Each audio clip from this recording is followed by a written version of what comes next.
Hmm. Hello guys, welcome to our YouTube channel. हम लोग का एक कम्युनिटी है, एक एनालिस्ट कम्युनिटी है जो साथ मिलके हम सारे सीखते भी और एनालिसिस भी करते हैं। जिनमें से कुछ बंदे मतलब अपने हैं अच्छे खासे, तो हम सारे मिलके एक एक चार्ट का स्पेसिफिक चार्ट का जो कि हमारे सामने अभी गोल्ड का चार्ट है, तो इसका हम एक एनालिसिस करने वाले हैं कि में कुछ टाइम में इसका क्या रिजल्ट आएगा, क्या-क्या उसमें सप्लाई डिमांड के बेस पे हम लोग करेंगे, ठीक है? तो जुड़े रहिए इसी के साथ वीडियो में, और इसको एनालिसिस को पूरा देख के आप अपने ट्रेड करने वाले हों या कुछ भी करने हो, इसमें एनालिसिस करने वाले हो, तो इसको आप सीख सकते हैं, ठीक है? Just learning purpose. तो हम स्टार्ट करते हैं। पहले तो बता दूँ कि हम जो कंसेप्ट यूज़ करते हैं वो एक एमएमसी कंसेप्ट है, जिसके क्रिएटर हैं केंडल किंग, उनका नाम है पीयूष आदि, ठीक है? तो हम लोग उनके स्टूडेंट हैं जनरली। तो फुल एमएमसी बेस्ड यहाँ पे एनालिसिस होगा, ठीक है? तो आइए चलिए शुरू करते हैं। पहले तो यहाँ पे जो स्ट्रक्चर दिख रहा है गोल्ड का टाइम फ्रेम 1 हावर के टाइम फ्रेम पे, इसमें स्ट्रक्चर क्लियर दिख रहा है, तो हम 1 हावर का टाइम फ्रेम यूज़ करेंगे यहाँ पे। और जनरली यहाँ पे क्या दिख रहा है कि मार्केट सप्लाई थी, उसके बाद मार्केट ने कुछ सीसीपीज़ क्रिएट किया, स्ट्रक्चर बनाया, फिर मार्केट ऊपर की तरफ जा रही है। तो अगर हमको इसमें जनरली क्या है कि अगर एंट्री वगैरह करना हो, चाहे एनालिसिस वगैरह के बेस की मार्केट कहाँ से फिर दोबारा एक रिट्रेस देके ऊपर जाना चाहे, तो उसके लिए पहले हमको ये जानना होगा कि कहाँ पे मार्केट रुक रही है। ऐसे बीच में हम कहीं घुस नहीं सकते। मार्केट में सेंटर एरिया चल रहा है, तो इसमें हम बीच में घुस नहीं सकते, और ऊपर से ऑलरेडी मार्केट का ट्रेंड अप है। तो मैं ये ट्राई करूँगा कि मार्केट का पहले एंडिंग पोर्शन आए, ठीक है? मार्केट वहाँ पे ख़त्म हो जाए ऊपर जाके, उसके बाद जो सप्लाई है, सप्लाई को मेजर करें, फिर वहाँ पे रीटेस्टिंग करके एक पोजीशन बना के अगर हम जाएँ तो ऊपर की तरफ जा सकते हैं। उसके इसके बेसिस पे मैं यहाँ पे ये देख रहा हूँ कि मार्केट में ये एक पोर्शन बना, जो कि इम्पल्सिव मूव आया और फिर ऊपर की तरफ चला गया। ये एक पूरा फेक आउट एरिया, ठीक है? ये पूरा फेक आउट पोर्शन है। तो हम जो स्ट्रक्चर पहचान पा रहे हैं यहाँ पे एक आर्क की तरफ पोर्शन बना हुआ, ठीक है? स्टार्टिंग टू एंडिंग पॉइंट मैं इसको कनेक्ट करता हूँ, और मैं इसको एडजस्ट करके लगा देता हूँ, ताकि स्ट्रक्चर में क्लियर समझ में आ जाए, ठीक है? ये सारे फेक आउट वाले पोर्शन है। ये कैंडल आई, सेकंड कैंडल उसके अंदर ही क्लोजिंग की, सेम ईयर 2-3 बार ऐसा ही हुआ है। तो ये पूरा एक आर्क कंसीडर करेंगे, और ये आर्क है तो एक ये डुअल डायरेक्शन होता है। इधर भी की तरफ अगर मूव देता है ना, तो उसके पीछे का भी जो पोर्शन होता है सप्लाई या डिमांड, उसी की मेजरमेंट करते हैं, ठीक है? तो इन केस यहाँ पे हम ब्रेकआउट हुआ ऊपर की तरफ, एक बड़ी कैंडल के साथ ब्रेकआउट करके मार्केट ऑलरेडी वहाँ पे जा चुकी है। तो क्या करेंगे कि हम प्रीवियस की जितनी भी पूरी सप्लाई है ना, यहाँ से लेके यहाँ तक टॉप टू बॉटम, तो इस सप्लाई को हम इंटरचेंज कर देंगे किसमें, डिमांड में, ठीक है? सप्लाई और डिमांड का इंटरचेंज हुआ है यहाँ पे।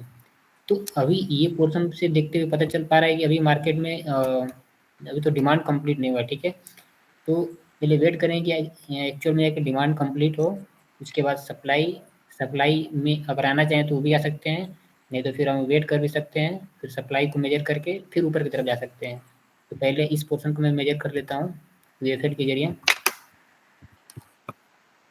जो हमारी कनेक्टिविटी होती है बॉडी टू बॉडी होती है, ठीक है?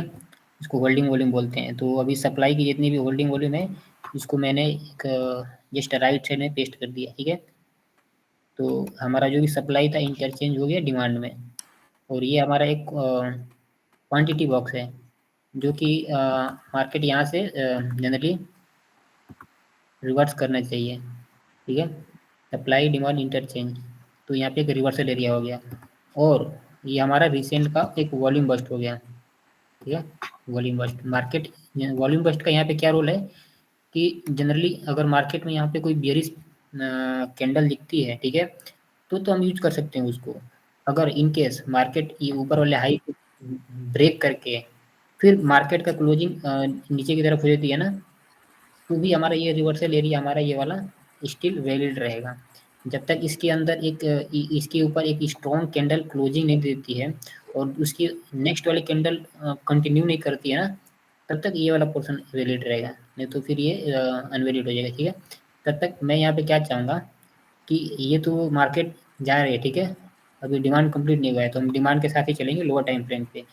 तो जनरली क्या कैरेक्टर की तरह ये एक पैरेलल चैनल के अंदर ही ट्रेवल करते हुए जा रही है, ठीक है, इस तरीके से। तो इसको हम पैरेलल चैनल की तरह हम कंसिडर कर सकते हैं लास्ट तक, इधर तक, इस तरीके से,